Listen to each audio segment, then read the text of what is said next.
영혼의 구원을 받음이라. 아멘. 베드로전서 1장 6절부터 9절까지 본문입니다. 영혼의 구원을 받음이라. 영혼의 구원을 받음이라 라는 말씀의 제목입니다. 9절에 나와 있습니다. 9절 말씀 보시면 믿음의 결국 곧 영혼의 구원을 받음이라 이렇게 증거하고 있습니다. 영혼의 구원이라는 것이 무슨 뜻인가? 이 개념은 어제 살펴보았던 산소망의 개념과 같은 의도로 주신 말씀입니다. 산소망, 살아있는 소망을 갖게 해주셨다. 자, 성경에서 살아있다라고 하는 개념은 하나님의 것을 받고 가지고 있을 때 우린 그것을 살아있다라고 이야기합니다. 왜냐하면 하나님이 생명이시기 때문이죠.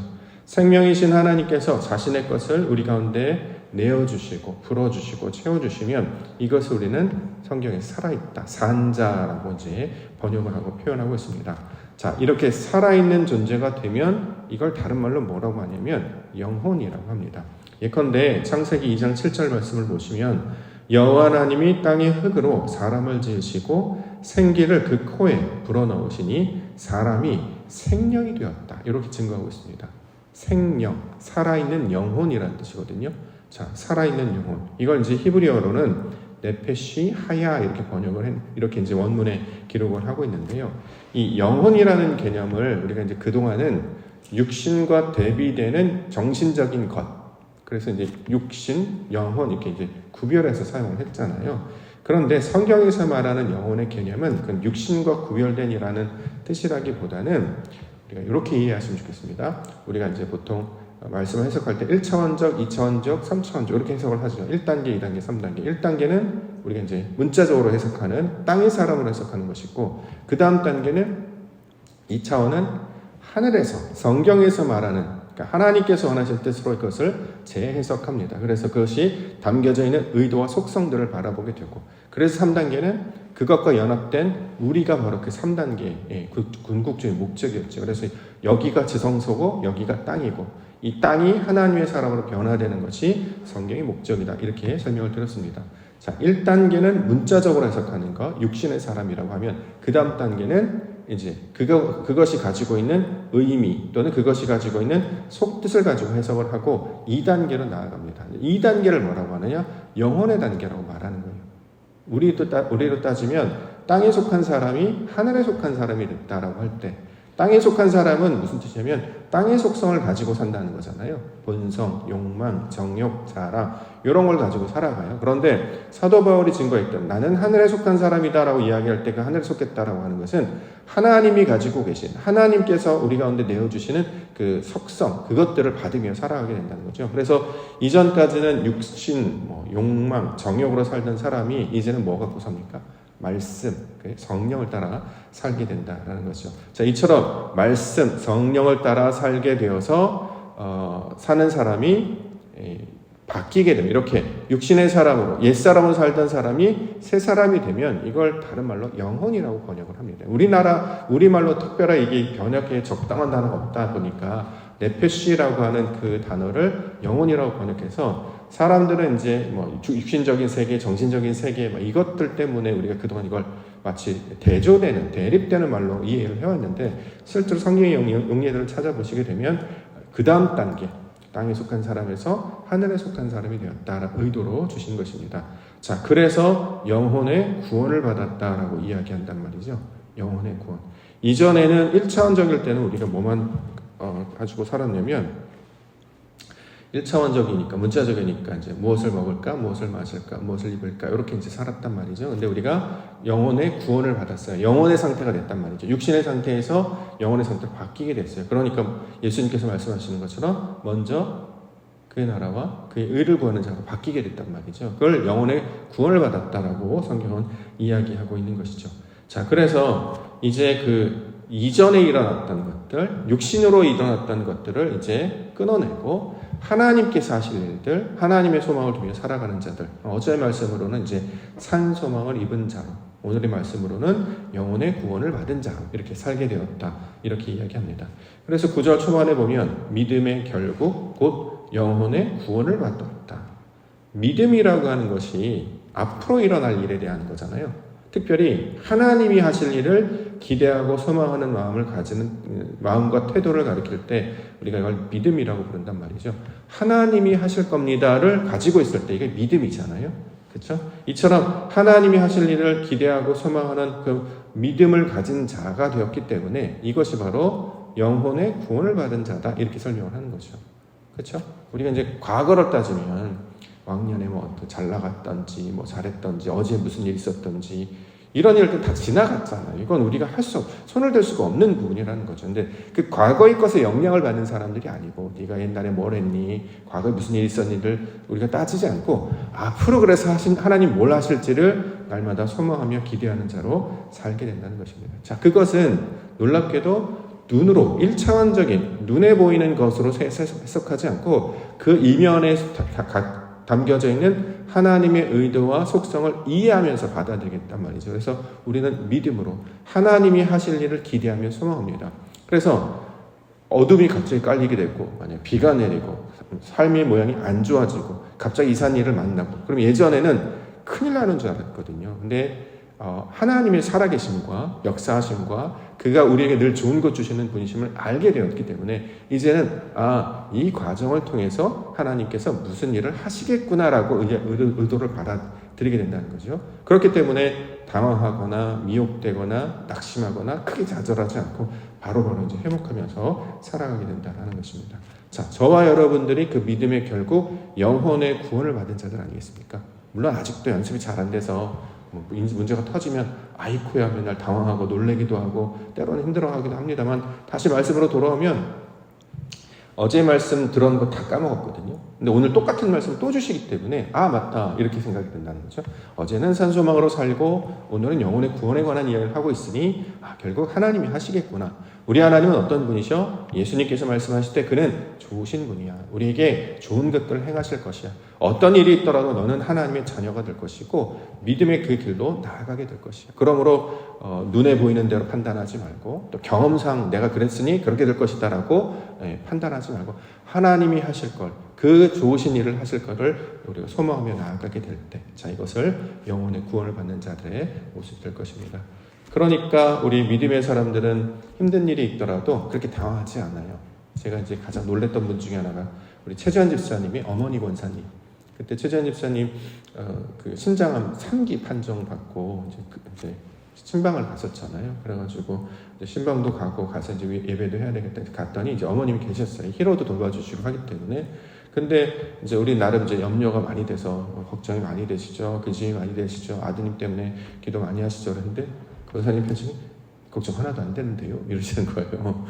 너무 놀라요. 너무 의연하셔가지고 의연하셔서 그렇구나 봤더니 기도를 많이 하시는 분의 그 특징이 나타났습니다. 하나님이 우리에게 지금까지 살면서 나쁜 것을 준 적이 없다. 이것도 하나님이 하실 거니까 걱정하지 않는다. 기도가 있고 또 나중에 믿음이 있고 잘 될 거라 믿는다.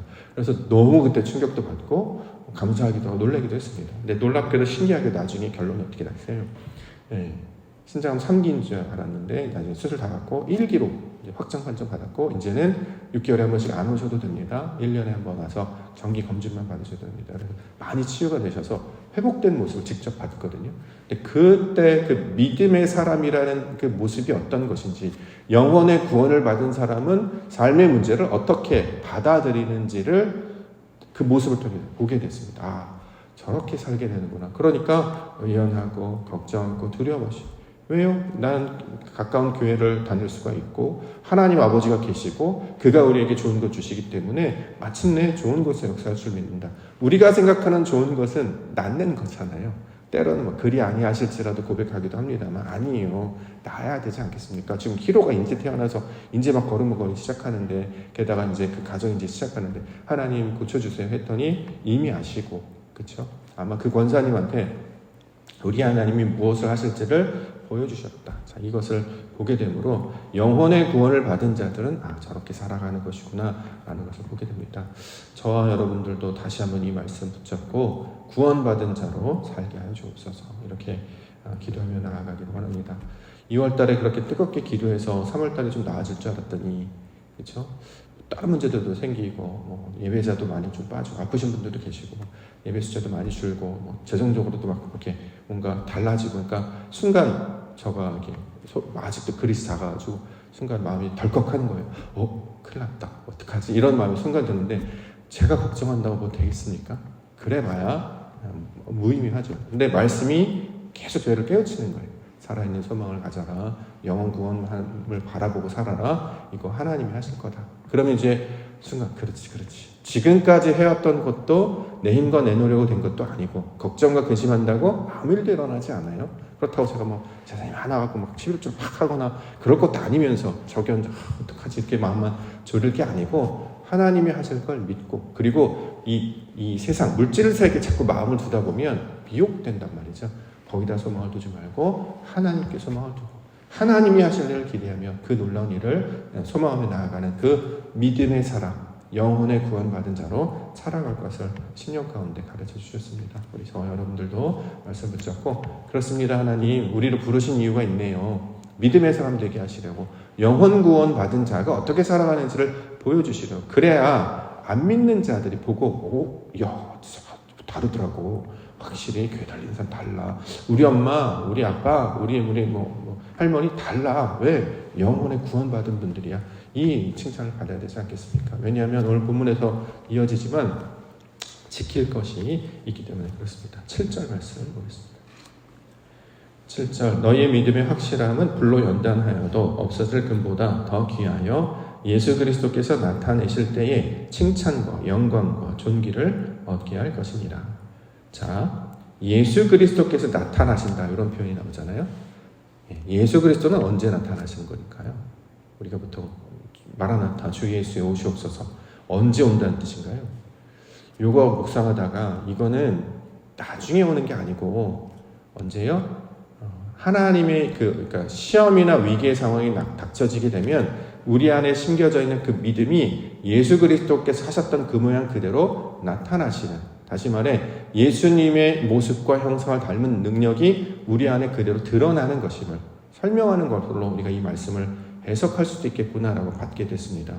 무슨 뜻이냐면 물리적인 시간이나 공간 안에 갑자기 손오공처럼 구름 타고 나타나신 것이 아니고 하나님께서 분명히 예수 그리스도께서 하신 것을 말씀으로 가르쳐 주셨고 성령이 우리 안에 내주하심으로 어려움이 있을 때 어떻게 살아가야 됩니까? 그리스도께서 하셨던 것처럼 살아가야 된단 말이죠. 그럴 때 발현되는 거예요. 내 안에 그런 마음이 있는지 그런 믿음이 있는지 몰랐어요. 그런데 위기 상황이 닥치면 나도 모르게 갑자기 힘을 낼 때가 있고 용기를 낼 때가 있고 막 일어설 때가 있잖아요. 마찬가지로 우리도 바로 앞에 나오는 위험이나 시험이 닥쳐올 때 이걸 이겨내려면 특별한 능력이 작동해야 되지 않겠습니까? 그때 믿음이 작동하고 그리스도의 은혜가 작동하는 것을 예수 그리스도께서 나타나신다는 표현으로 받을 수 있단 말이죠. 예를 들어서 나약하고 유약하고 힘이 없는 자가 있었습니다. 제가 이제 왕이 사는 남자를 봤더니 단종이 나와요. 단종이 되게 유약하고 병약하고 소년이었어요. 힘도 아무것도 없습니다. 그런데 갑자기 눈이 달라져요. 갑자기 눈이 굉장히 매섭게 달라지더니 용기가 생겨서 활시를 딱 당겨가지고 이제 이거 영화 얘기해서 스폰데 하여튼 호랑이를 잡는 장면이 나와요.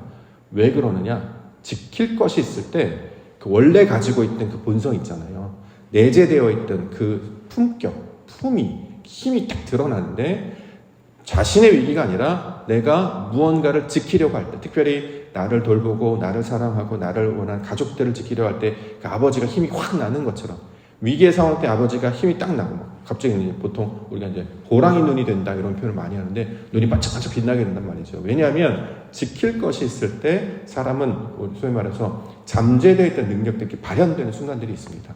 이것과 좀 비슷하지 않을까라는 생각을 하게 됐어요. 예수 그리스도께서는 언제 나타나시는 것이냐? 시험 당할 때 나타나신단 말이죠. 6절에. 그러므로 너희가 이제 여러 가지 시험으로 말미암아 잠깐 근심하게 되지 않을 수 없으나 오히려 크게 기뻐하는도다. 시험이 닥치면 우리는 보통 두려워하거나 또는 피하거나 아니면 도망치잖아요. 그런데 지켜야 될 것이 있을 때는 그렇지 않아요. 나 혼자 있을 땐 그럴 수 있죠. 근데 내 가족이 있어요. 내 아이가 있어요. 무언가 지켜야 할 때 도망가는 부모가 있습니까? 안 그렇단 말이죠. 마찬가지로 믿음을 지키려고 하는 그 순간이 찾아올 때 우리 안에 주님께서 허락하신 그 영원 구원을 받은 자들이 뭐가 발동이 되냐면 예수 그리스도가 드러나게 된단 말이죠. 주님께서 행하셨던 자기 백성들 지키기 위해 찾아오셨던 그분의 그 긍휼하신 사랑하심, 그래서 당신의 백성들 지키려고 여기까지 찾아오시고 죽음, 목숨을 다해 구하셨잖아요. 그게 우리 가운데도 발현되는 순간들이 있는데 특별히 시험당할 때 그런 일들이 나타난다라고 이야기합니다. 예전에 우리가 주님도 몰랐고 신앙도 없었다면 시험 당하면 그냥 당하는가 보다, 뭐 팔자가 안 좋아서, 뭐 재주가 없어서, 원래 그래, 이렇게 그냥 그렇게 숙명처럼 받아들이고 그냥 무참히 당할 수밖에 없고 그냥 좌절하는 수밖에 없었는데, 그리스도의 능력을 아는 자들은 오히려 이것을 그래 지켜야 할 것이 왔다, 올 것이 왔구나, 이제 믿음으로 내가 반응해야 되겠다라고 하는 기회로 여긴단 말이죠. 왜 그렇습니까? 우리 안에 주님이 내재되어 있단 말이에요. 하나님을 아는 그 말씀의 능력이 성령의 감동하심을 따라 그리스도께서 하셨던 그 일이 생각난단 말이죠. 그래서 이것이 그리스도께서 나타나신 모습과 닮아있다. 자, 이거 이렇게 설명을 하고 있습니다. 자, 영원 구원을 받은 자들은 지킬 것이 생겼습니다. 믿음을 지키셔야 되잖아요. 그럴 때 더 담대해질 줄 믿습니다. 더 이기는 자로 용기를 가지게 될 줄 믿습니다. 자, 우리가 지킬 것이 있잖아요. 믿음이 있고 우리 가정이 있고 또 교회를 지키셔야죠. 그냥 주시는 것이 아니라 요즘 교회들마다 안 좋은 소식들이 계속 들려서 자꾸 이제 불안의 소식도 들고 또 세상적으로도 많이 비판을 많이 받고 있기 때문에 위기다 그러는데, 그럴 때일수록 더 믿음으로 단단히 우리가 믿음으로 굳건히 지키며 나아가야 할 것입니다. 그것을 누구로부터 감당하게 하시느냐? 영원 구원을 받은 자 믿음의 사람들을 통해서 감당하게 해주실 줄 믿습니다. 8절, 예수를 너희가 보지 못하였으나 사랑하는도다. 이제도 보지 못하나 믿고 말할 수 없는 영광스러운 즐거움으로 기뻐하니. 자, 그 불같은 이 호랑이 눈이 된다는 것, 용기를 가지고 드러난다는 것, 시험이 있을 때 오히려 믿음으로 반응해서 담대해지고 용기를 가진다고 하는 것이 억지로 하는 게 아니라는 거예요. 그렇죠? 네, 억지로 마지 못해서 나 정말 싫은데 어쩔 수 없는, 이게 아니라 여기 보면 말할 수 없는 영광스러운 즐거움으로 기뻐한다, 이렇게 얘기한단 말이죠. 지켜야 하는 상황이 있습니까? 내가 그거 할게요. 왜요? 내가 그 담당자, 책임자니까 그 영광에 참여하는 자가 되었기 때문에 즐거움과 기쁨으로 감당하게 된다라는 것이죠. 예수님께서 어떻게 하셨는지 실제로 우리가 눈으로 봤어? 그렇지는 않았습니다. 그런데 말씀으로 듣고 배울 때에 그가 이러한 모양으로 사셨겠고 감당하셨겠구나라는 것을 우리가 감동으로 알고 있단 말이죠. 근데 놀랍게도 그 똑같은 상황이 내게 주어질 때 오히려 더 담대하게 되고, 이거를 마지못해 하는 것이 아니라 이제 소위 말하는 자발적으로 자원하는 심정으로, 더 나아가 즐겁고 기쁜 마음으로, 더 나아가 영광스러운 마음으로 감당하게 된다. 자, 이렇게 이야기하고 있습니다. 왜냐하면 우리 안에 있는 그 발동되는 힘이 내 힘이 아니고 성령께서 기뻐하신다는 거잖아요. 믿음의 자리를 지키고 예배의 자리를 지키고 신앙을 지키고 교회를 지키는 것을 하나님이 기뻐하시기 때문에 그 일에 참여하는 자는 나도 기뻐요. 만약에 뭐 교회가 지적을 하면 저도 할게요. 저도 참여할게요. 예배 저도 갈게요. 왜요? 난 그 일에 참여하는 것이 너무나 기쁘기 때문입니다. 내가 그 일을 감당할 수 있는 것이 너무나 행복한 것이기 때문입니다. 그래서 우리가 이제 지난주에 바라봤을 때 성전 문지기가 그 표현이잖아요. 그렇죠? 악인의 장막에 사는 것보다 하나님 나라의 그 하나님의 성전 문지기가 되는 것이 더 좋사오니라고 하는 것, 예배자로 나아가는 것, 하나님 앞에 그 믿음의 사로 나아가는 것이 더 영광스럽고 위대한 것임을 알게 되었기 때문에 문을 지키는 것이 아니라 예배의 자리로 하나님의 사람이 되는 것을 기뻐하게 되었다. 자, 이것을 영혼 구원의 내용으로 설명하고 있는 것이죠. 영광과 직공과 기쁨으로 할 수 있는 일이 있다는 것. 근데 그것이 하나님이 기뻐하시는 일이 된다는 것. 그 일이 놀랍게도 내 안에서 지금 일어나고 있다는 것. 얼마나 기쁘고 영광스러운 일입니까? 이게 바로 살아있는 증거가 아니겠습니까? 위기 순간이 있습니다. 기도해야지. 어려움이 있습니까? 제가 도울게요. 더 열심히 찬양하고 내가 소위 말하는 이제 일당백, 일당천 하는 것처럼 하나님께서 세우신 그 사람들을 통해서 지금까지 모든 역사와 교회와 공동체가 지켜질 수 있었던 것은 바로 그 믿음의 사람들. 이걸 이제 구약에서는 의인이라고 부르잖아요. 하나님을 찾는 자, 그 사람들을 통해서 이어왔기 때문에 그 히브리서에서 우리가 보았던 그 믿음의 사람들의 계보를 저와 여러분들 통해서도 이어가신다라고 생각을 합니다. 영원 구원을 받은 자로 육신의 욕망과 정욕과 자랑을 따라가지 아니하고 하나님이 기뻐하신 그 일을 기쁨과 즐거움과 더욱이 영광으로 나아가는 자들 되게 하여 주옵소서. 이것을 소망하시며 하늘에 속한 백성들 되시기를 주님의 이름으로 축원합니다. 기도하겠습니다.